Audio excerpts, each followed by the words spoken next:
नमस्कार दोस्तों, आप देख रहे हैं द सुगम। 1 अप्रैल 2025 से राजस्थान में क्या क्या बदलाव होने वाला है। दरअसल नया महीना लागू होने वाला है और लागू होते ही राजस्थान में कई बड़े बदलाव देखने को मिलेंगे, जिसमें 10 महत्वपूर्ण बदलाव होंगे जो लागू हो जाएंगे।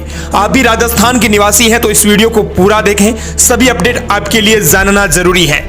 जैसे किसानों के लिए बहुत जरूरी अपडेट है, आपके पास भी बैंक अकाउंट है तो आपके लिए बहुत जरूरी अपडेट आई है। इसके अलावा आपके पास अगर राशन कार्ड है तो बहुत जरूरी अपडेट है। अगर ये काम नहीं किया तो 31 मार्च तक नहीं आएंगे पैसे। 31 मार्च तक क्या क्या जरूरी काम है, आइए सभी के बारे में एक एक करके जानते हैं। और इसके साथ ही आप कमेंट सेक्शन में अपने जिले का नाम लिखकर जरूर दें। आप किस जगह से इस वीडियो को देख रहे हैं कमेंट सेक्शन में जरूर बताएं और वीडियो को लाइक करें। दोस्तों, आपको बता दें कि अप्रैल का जो महीना है वो वित्तीय वर्ष के नाम से जाना जाता है। अप्रैल वर्ष का ये 4वां महीना है जो नए वित्तीय वर्ष की शुरुआत का प्रतीक है। और इस वित्तीय वर्ष की शुरुआत के साथ ही देश भर के अंदर कई बड़े बदलाव होते हैं। और इसी कड़ी में हम सबसे पहले नियम की बात करेंगे। 1 अप्रैल से लागू होने जा रहा है नया नियम। यूपीआई इंसेंटिव स्कीम 1 साल के लिए बढ़ाई गई। 2000 रुपए के ट्रांजैक्शन पर दुकानदार को 3 रुपए मिलेंगे। सरकार 1500 करोड़ रुपए खर्च करेंगी। दरअसल केंद्र सरकार ने आपको बता दें कि यूपीआई को प्रमोट करने के लिए इंसेंटिव स्कीम को 1 साल के लिए बढ़ा दिया है, जो 31 मार्च 2026 तक जारी रहेंगी। और इस पर करीब 1500 करोड़ रुपए खर्च होंगे। दुकानदारों का इसका सीधा फायदा मिलेगा। अगर ग्राहक 2000 रुपए का सामान खरीदता है और यूपीआई से पेमेंट करता है तो दुकानदार को 3 रुपए का फायदा मिलेगा। वहीं बैंकों को भी इंसेंटिव मिलेगा, दुकानदारों को इंसेंटिव मिलेगा। ये उदाहरण आपके लिए जानना जरूरी है। जब तक बैंक की तकनीकी खराबी से कम होगा, बैंक का सिस्टम अप टाइम से ज्यादा हो जाएगा। दुकानदारों को 2000 रुपए के ट्रांजैक्शन पर 3 रुपए मिलेंगे। अगला नियम राजस्थान में राशन डीलरों से जुड़ा हुआ है। राजस्थान में राशन डीलरों का कमीशन बढ़ाया। 1 अप्रैल से लागू होगी नई दरें। प्रदेश में राशन की 25,000 दुकानें हैं। सरकार ने राजस्थान में राशन डीलर्स का कमीशन 13 रुपए बढ़ा दिया है। डीलर लंबे समय से कमीशन बढ़ाने की मांग कर रहे थे। इसे देखते हुए कमीशन 137 रुपए प्रति क्विंटल से बढ़ाकर अब 150 रुपए और 70 पैसे कर दिया है। बढ़ी हुई दरें 1 अप्रैल से लागू होंगी। आदेश के मुताबिक राशन डीलरों को मिलने वाले कमीशन में राज्य सरकार के मद का कमीशन भी बढ़ाया गया है। वहीं राजस्थान का अगला नियम बदलने जा रहा है। जमीन से पानी निकालने पर पैसा वसूलेगी सरकार। अब 1 अप्रैल से बिना अनुमति ट्यूबवेल खोदने पर जेल और जुर्माना होगा। प्रदेश में खेती को छोड़कर दूसरे कामों के लिए जमीन से पानी निकालने पर अब फैसला देना पड़ेगा। इसके लिए आपको बता दें कि कॉमर्शियल और इंडस्ट्रियल काम के लिए पानी निकालने पर अब उसकी मात्रा के हिसाब से पैसा सरकार वसूलेगी। डार्क जोन वाले इलाकों में जमीन से पानी निकालने पर रोक रहेगी। ऐसे इलाकों से बिना अनुमति पानी निकालने पर सजा और जुर्माने का प्रावधान होगा। ऐसे में किसानों के लिए अपडेट जानना बेहद जरूरी है, क्योंकि अब 1 अप्रैल से जमीन से पानी निकालना महंगा हो जाएगा। बिना अनुमति ट्यूबवेल खोदने पर जेल हो जाएंगी। अगला बदलाव राजस्थान में होने जा रहा है एलपीजी की कीमतों को लेकर। हर महीने की पहली तारीख को ऑयल कंपनियां एलपीजी की कीमतों की समीक्षा करती है। ऐसे में 1 अप्रैल का दिन बड़ा खास है, क्योंकि नया वित्तीय वर्ष भी है। ऐसे में या तो एलपीजी की कीमतों में कटौती हो सकती है या फिर भारी वृद्धि हो सकती है। बता दें कि 1 अप्रैल की सुबह सुबह आपको सिलेंडर की कीमतों में बदलाव देखने को मिलेगा। हर महीने की पहली तारीख को ऑयल कंपनियां हवाई ईंधन यानी एटीएफ और सीएनजी की रेट में भी बदलाव करती हैं, या तो उनमें कमी करती हैं या फिर बढ़ोतरी करती हैं। ऐसे में 1 अप्रैल का दिन सीएनजी और एलपीजी की कीमतों के लिए बेहद जरूरी है। इस दिन बड़ा बदलाव होने वाला है। अगला बदलाव राजस्थान में छात्रवृत्ति प्रदान करने वाले छात्र छात्राओं के लिए है। छात्रवृत्ति आवेदन संशोधन की डेट बढ़ाई। 31 मार्च के बाद अब 1 अप्रैल से कमी पाए जाने पर आवेदन होंगे निरस्त। पहले 10 फरवरी लास्ट डेट थी। उत्तर मैट्रिक छात्रवृत्ति योजनाओं तथा अनुसूचित जाति, अनुसूचित जनजाति, अन्य पिछड़ा वर्ग, आर्थिक पिछड़ा वर्ग और मुख्यमंत्री सर्वजन उच्च शिक्षा छात्रवृत्ति के तहत आवेदन पत्रों में पाई गई कमियों, आक्षेपों या रेड फ्लैग के कारण लंबित आवेदनों की तिथि बढ़ा दी गई है। ऐसे में आपको बता दें कि विद्यार्थियों और शिक्षण संस्थानों के स्तर पर लंबित आवेदनों को स्थायी रूप से निरस्त करने का जो प्रस्ताव था वो विद्यार्थी हित को ध्यान में रखते हुए अब ये समय सीमा बढ़ाकर 31 मार्च 2025 तक कर दी गई है। बता दें कि अब 31 मार्च के बाद लंबित आवेदनों को स्थायी रूप से निरस्त कर दिया जाएगा। अगला बदलाव 1 अप्रैल से बदल जाएगा फास्टैग का नियम, लोगों पर पड़ेगा सीधा असर। अगला बदलाव सबसे बड़ा ये होने जा रहा है कि फास्टैग के नियमों में बदलाव होने जा रहा है, लेकिन ये बदलाव राजस्थान देश भर के कुछ राज्यों में होगा। अब सभी टोल प्लाजा के अंदर फास्टैग को अनिवार्य कर दिया गया है। टोल प्लाजा के इन नियमों अपडेट रहना जरूरी है। वाहन चालकों पर सीधा असर पड़ेगा। बता दें कि फास्टैग का इस्तेमाल भारत में वाहन चलाने वाले करते हैं। समय समय पर सरकार की तरफ से फास्टैग के नियमों में बदलाव भी किया जाता है। फास्टैग प्रोसेस को आसान बनाने के लिए इसके लिए नियमों को बदला जाता है। कई बार इसके नियमों में कुछ अपडेट भी होता है। अभी भी एक ऐसा अपडेट सामने आया है, लेकिन ये अपडेट हर शहर के लिए नहीं होगा, बल्कि देश के कुछ राज्यों में गाड़ी चलाने वाले यूजर्स के लिए अपडेट को लाया गया है। अब इसमें बदलाव हुआ है। बता दें कि नए नियमों को लेकर ज्यादा चिंता करने की जरूरत नहीं है, क्योंकि इसमें कुछ बहुत बड़ा बदलाव तो नहीं हुआ है, लेकिन एक छोटा बदलाव किया गया है। दरअसल आपको बता दें कि सरकार ने फास्टैग को अनिवार्य कर दिया है। 1 अप्रैल 2025 से सभी टोल प्लाजा पर यह अनिवार्य कर दिया जाएगा। सरकार की तरफ से पूरे सिस्टम को कैशलेस करने के लिए एक फैसला किया गया है। टोल ऑपरेशन को सुगम बनाने के लिए ऐसे फैसले लिए जा रहे हैं। टोल पर भीड़ ज्यादा देखने को मिलती है, इसकी वजह से बहुत सारे यूजर्स को चलने में परेशानी होती है। लेकिन अब देश के कुछ राज्यों के अंदर सड़क एवं परिवहन मंत्रालय ने फैसला लिया है। इसमें सभी टोल प्लाजा और कैशलेस सिस्टम को अनिवार्य कर दिया है। अगला बदलाव देश भर के अंदर होने जा रहा है। सरकारी कर्मचारियों को मिला गारंटीड पेंशन का तोहफा। 1 अप्रैल से लागू होगी यूनिफाइड पेंशन स्कीम। देश के लाखों सरकारी कर्मचारियों को गारंटीड पेंशन का तोहफा मिल गया है। Pension fund regulatory and development authority ने गुरुवार को यूनिफाइड पेंशन स्कीम यानी यूपीएस को अमली जामा पहनाने की अधिसूचना जारी कर दी है। सरकार इस पेंशन स्कीम जल्द ही लागू करने जा रही है। यूनिफाइड पेंशन स्कीम के तहत रिटायरमेंट से पहले के 12 महीनों में मिले एवरेज बेसिक पे की 50% रकम गारंटीड पेंशन के तौर पर देने का प्रावधान किया गया है। बता दें कि 1 अप्रैल से ऑनलाइन भरे जाएंगे फॉर्म। पीएमआरडीए के बयान में कहा गया है कि केंद्र सरकार के कर्मचारियों की इन सभी कैटेगरी के लिए नॉमिनेशन और क्लेम फॉर्म 1 अप्रैल 2025 से प्रोटीन सीआरए की वेबसाइट पर ऑनलाइन उपलब्ध होंगे। कर्मचारियों को फॉर्म फिजिकली जमा करने का कोई ऑप्शन दिया गया है। अधिसूचना के मुताबिक कर्मचारियों को सर्विस से हटाए जाने या बर्खास्त किए जाने या फिर इस्तीफे के मामले में यूपीएस तथा एश्योर्ड पेमेंट ऑप्शन उपलब्ध नहीं होगा। बता दें कि 23 लाख केंद्रीय कर्मचारियों को इसका सीधा फायदा 1 अप्रैल से मिलना शुरू हो जाएगा। अगला बदलाव, फोन टैपिंग के लिए बदनाम राजस्थान में भी बदले कॉल सर्विलांस के नियम 1 अप्रैल से होंगे लागू। राजस्थान में फोन टैपिंग का मुद्दा पिछले कई सालों से हावी है। पूर्ववर्ती सरकार के कार्यकाल में फोन टैपिंग का मामला सुर्खियों में रहा, जब कुछ विधायकों और केंद्रीय मंत्री के कथित ऑडियो क्लिप सोशल मीडिया पर वायरल हुए थे।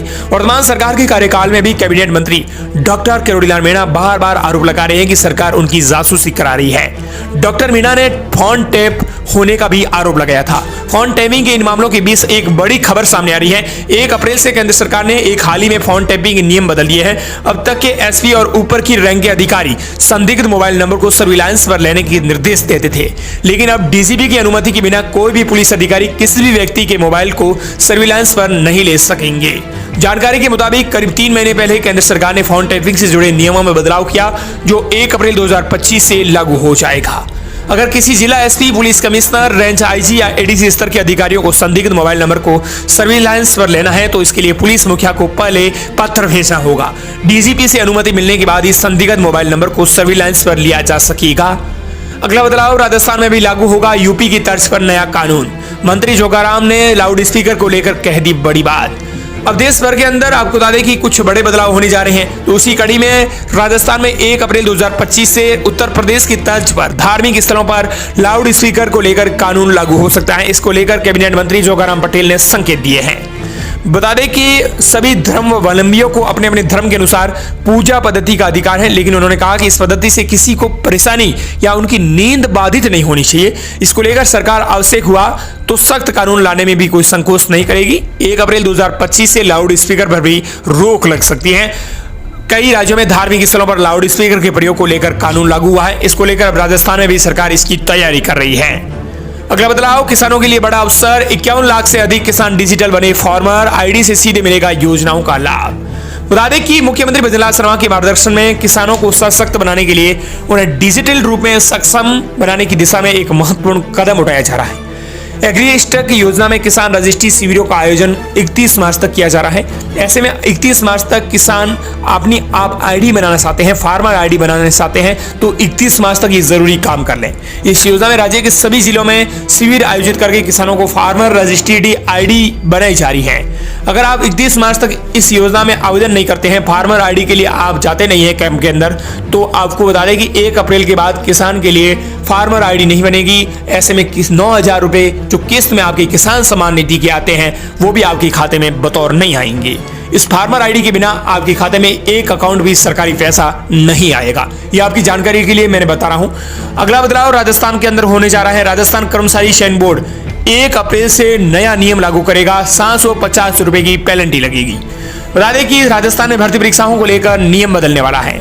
इसमें सबसे बड़ा बदलाव यह है कि अब अभ्यर्थियों से राजस्थान कर्मचारी चयन बोर्ड पेनल्टी वसूल करेगा। नया नियम 1 अप्रैल 2025 से लागू होने जा रहा है। दरअसल राजस्थान कर्मचारी चयन बोर्ड के मीटिंग में आगामी परीक्षाओं को लेकर नए नियम लागू करने का फैसला लिया गया है। इसके मुताबिक कर्मचारी चयन बोर्ड की परीक्षा में शामिल नहीं होने पर उम्मीदवारों को सामने से उनको पेनल्टी देनी होगी। बोर्ड के मुताबिक अगर कोई उम्मीदवार भर्ती परीक्षा के लिए आवेदन करता है और परीक्षा समय उसमें शामिल नहीं होता है तो इसके लिए पेनल्टी भरने का प्रावधान किया गया है। इसके लिए 750 रुपए की पेनल्टी देनी होगी। हालांकि 750 रुपए की पेनल्टी 2 भर्ती परीक्षाओं में शामिल नहीं होने के लिए देना होगा। अगला बदलाव यूपीआई ट्रांजैक्शन को लेकर होने जा रहा है। यूपीआई ट्रांजैक्शन में बड़ा बदलाव 1 अप्रैल से लागू होंगे नए नियम। National payments corporation of India यानी एनपीसीआई ने यूपीआई ट्रांजैक्शन की सुरक्षा बढ़ाने के लिए नए दिशा निर्देश जारी किए हैं जो 1 अप्रैल 2025 से लागू होंगे। इन नियमों के तहत बैंकों को नियमित रूप से उन मोबाइल नंबरों को हटाना होगा जो बंद हो चुके हैं या नए उपयोगकर्ताओं को फिर से असाइन किए गए हैं। इसमें यूपीआई लेनदेन में होने वाली गलतियों को रोकने में मदद मिलेगी। हर हफ्ते होगा डेटा अपडेट। 1 अप्रैल 2025 से बता दें कि अब हर हफ्ते डेटा अपडेट होगा। भुगतान सेवा प्रदाताओं को अपने सिस्टम को नियमित रूप से अपडेट करना होगा। बता दें कि बैंक और यूपीआई ऐप्स को हर हफ्ते उन मोबाइल नंबरों की सूची को रिप्लेस करना होगा जो बंद हो चुके हैं या नए उपयोगकर्ताओं को असाइन कर दिए गए हैं। इस प्रक्रिया से गलत नंबरों पर ट्रांजैक्शन होने की संभावना कम होगी और सुरक्षा बढ़ेगी। इन बदलावों से यूपीआई ट्रांजैक्शन अधिक सुरक्षित हो जाएगा। गलत नंबर पर पैसे भेजने की समस्या कम हो जाएगी। बैंकों और यूपीआई ऐप्स द्वारा मोबाइल नंबरों के साप्ताहिक अपडेट से धोखाधड़ी और विफल ट्रांजैक्शन की घटनाएं घटेंगी। अगला बदलाव 1 अप्रैल से कर्मचारियों का 15% बढ़ जाएगा मानदेय। बता दें कि विधानसभा में प्रश्नकाल के दौरान सरकार ने घोषणा की थी। उस घोषणा के मुताबिक अब 1 अप्रैल से मानदेय में कर्मचारियों के 15% की वृद्धि की जाएगी। बता दें कि साफ तौर पर कहें तो सरकारी स्कूलों में कुक कम हेल्पर को न्यूनतम मजदूरी अधिनियम 1948 की धारा 27 के तहत अनुसूचित नियोजन में सम्मिलित किए जाने को लेकर जवाब में मंत्री मदन दिलावर ने बताया कि 1 अप्रैल से जो सरकारी स्कूलों के अंदर कुक हेल्पर का काम करते हैं उनके मानदेय के अंदर 15% की वृद्धि हो जाएगी। उन्हें 15% ज्यादा मानदेय मिलेगा। यानी सीधे तौर पर कहें तो 3000 रुपए की जगह उन्हें 1500 यानी 45 रुपए मिलेंगे। अगला बदलाव राजस्थान में होने जा रहा है। राजस्थान के किसानों के लिए जुड़ी हुई बड़ी खबर है। किसानों के लिए एमएसपी से जुड़ी आम खबर है। 1 अप्रैल से न्यूनतम समर्थन मूल्य पाने के लिए करना होगा जरूरी काम। बता दें कि अब आप एमएसपी पर बेचने के लिए 1 अप्रैल से रजिस्ट्रेशन शुरू हो जाएगा। यानी राजस्थान के किसानों के लिए एमएसपी से जुड़ी जरूरी जानकारी है। ये जानकारी चने और सरसों पर मिलने वाला एमएसपी दर से जुड़ा हुआ है। चने और सरसों की फसल को न्यूनतम समर्थन मूल्य यानी एमएसपी पर बेचने के लिए 1 अप्रैल से रजिस्ट्रेशन की प्रक्रिया शुरू हो जाएगी। रजिस्ट्रेशन के बाद 10 अप्रैल से खरीद का काम भी शुरू होगा। इस बार केंद्र सरकार द्वारा निर्धारित लक्ष्यों के अनुरूप राज्य में सरसों की 13,89,000 टन और चने की 6.30 लाख टन खरीद किया जाना प्रस्तावित है। 10 अप्रैल से इसके लिए खरीद शुरू हो जाएंगी। अगला बदलाव दिल्ली में कबूतरों को दाना डाला तो घर पहुंचेगा चालान। 1 अप्रैल से लागू होगा नया नियम। राजधानी दिल्ली के विभिन्न चौक चौराहों पर कबूतरों को दाना डालना अब भारी पड़ सकता है। कबूतरों को दाना डाला तो घर पर चालान पहुंचेगा। इसके लिए 500 रुपए तक की जेब ढीली करनी पड़ सकती है। अगला बदलाव होने जा रहा है ऑनलाइन अश्लील सामग्री पर केंद्र सरकार सख्त। 24 घंटे में सोशल मीडिया प्लेटफॉर्म से हटाना होगा वीडियो। उल्लंघन पर होगा एक्शन। 1 अप्रैल से इलेक्ट्रॉनिक्स और आईटी मंत्रालय का कहना है कि नए आईटी नियमों के तहत ऑनलाइन अश्लील फोटो, वीडियो और हानिकारक सामग्री को शीघ्रता के हटाने अनिवार्य है। इलेक्ट्रॉनिक्स आईटी मंत्री अश्विनी वैष्णव ने संसद को बताया है कि 1 अप्रैल से नए आईटी नियम को तहत इंटरमीडिएट्स को 24 घंटे के भीतर किसी भी ऐसे सामग्री को हटाना होगा जो पहली दृष्टि में किसी व्यक्ति के निजी हिस्से की दर्शाती है, किसी व्यक्ति को पूरी तरह से या आंशिक रूप से नग्न दिखाती है, ऐसे व्यक्ति को किसी यौन क्रिया या व्यवहार करते हुए दर्शाती है। तो 1 अप्रैल से ऐसे वीडियो को हटाने होंगे। और दोस्तों, इस प्रकार ये राजस्थान में नए नियम और बदलाव होने जा रहे हैं। हमने एक एक करके आपको पूरे विवरण के साथ नियम को समझाया है ताकि राजस्थान में अगर आप रह रहे हैं और राजस्थान में नियम बदलाव होने वाले हैं उनका फायदा आपको मिलना चाहिए। इस वीडियो में हमने राजस्थान के निवासियों के लिए पूरी जानकारी दी है। सभी अपडेट आपके लिए बहुत जरूरी थे। ऐसे में इस वीडियो को आप अंत में शेयर जरूर कर दें ताकि ये अपडेट आम लोगों के लिए भी काम आए, हर एक लोग के लिए एक वीडियो काम आए। ऐसे में वीडियो की मेहनत के लिए, हमारी मेहनत के लिए इस वीडियो को जरूर से शेयर कीजिएगा दोस्तों। अंत में हम आपसे यही निवेदन करते हैं।